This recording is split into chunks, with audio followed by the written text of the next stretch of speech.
Hi, I'm Julie Downey, and I'm so glad you're here because in this sequence we're going to cover an exercise that's designed to help you run faster down the field.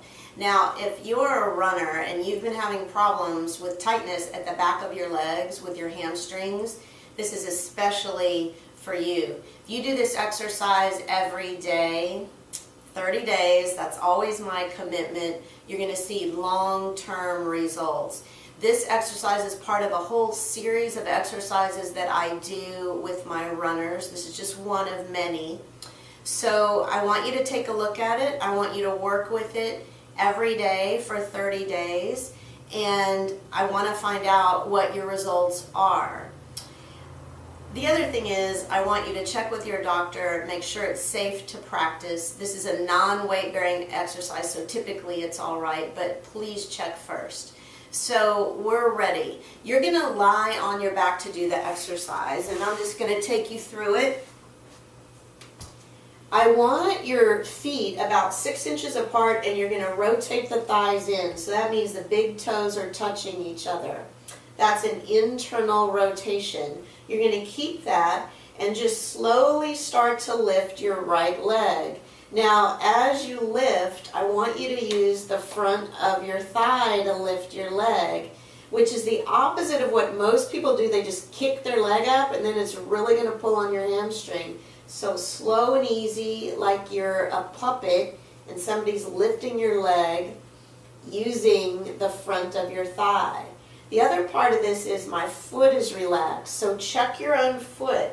If you're flexing your foot, it's going to pull on your hamstring. So I'd like you to keep your foot super relaxed.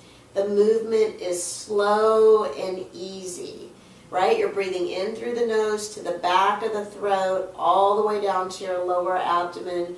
And you only do this to mild fatigue. So that means you're not going to feel the burn. We're going to switch sides.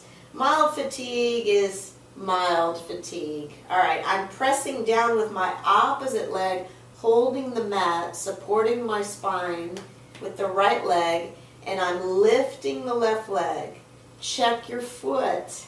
Make sure it's relaxed.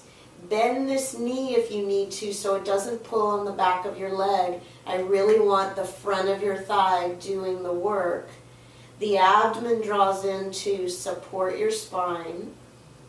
And once you start to feel a little bit of fatigue, then it's time to change sides.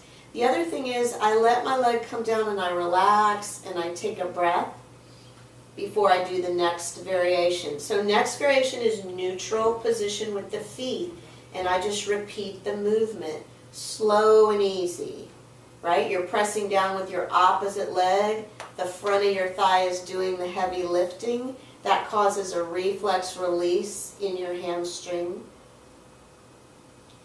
And you just keep repeating this movement slowly until you feel a little bit of fatigue in the thigh. So we're going to switch sides. Take your breath. Go ahead and start to lift the other leg. Make sure you're pressing through the opposite leg so my leg on the ground holds the ground. Keep the breathing long and slow.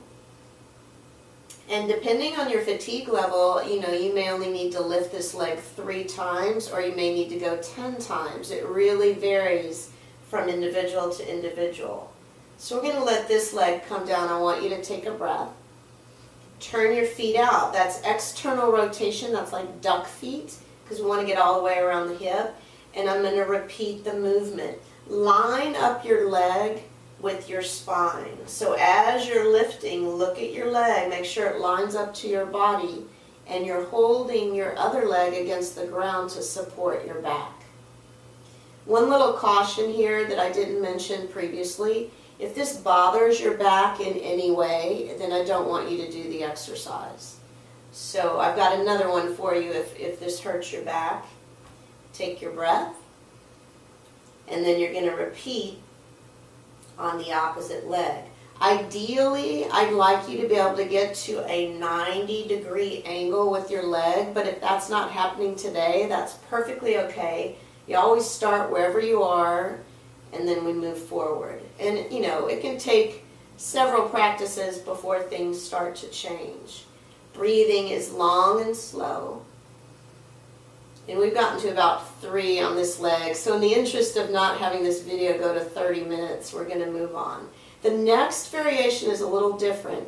I want you to bend your right knee, drag your heel along the ground, and then you're going to push your leg straight up to the ceiling with a flexed foot. You come all the way down the same way. You bend the knee, you drag your heel along the ground and straighten out your leg. So I just keep repeating this movement. And that gets to the distal hamstring. That's the part of your hamstring that attaches at the back of your knee, and that's why I'm having you flex your foot in this one. In the other exercises, your foot was relaxed, right? But for this one, it's not. So we've done about 4. Go ahead and take a breath. Let everything relax. And then you're going to switch sides, and I'm just going to flex my foot on the left, drag the heel, push the foot up to the ceiling, and I just keep repeating this movement until I get a little bit of fatigue in the back of my leg.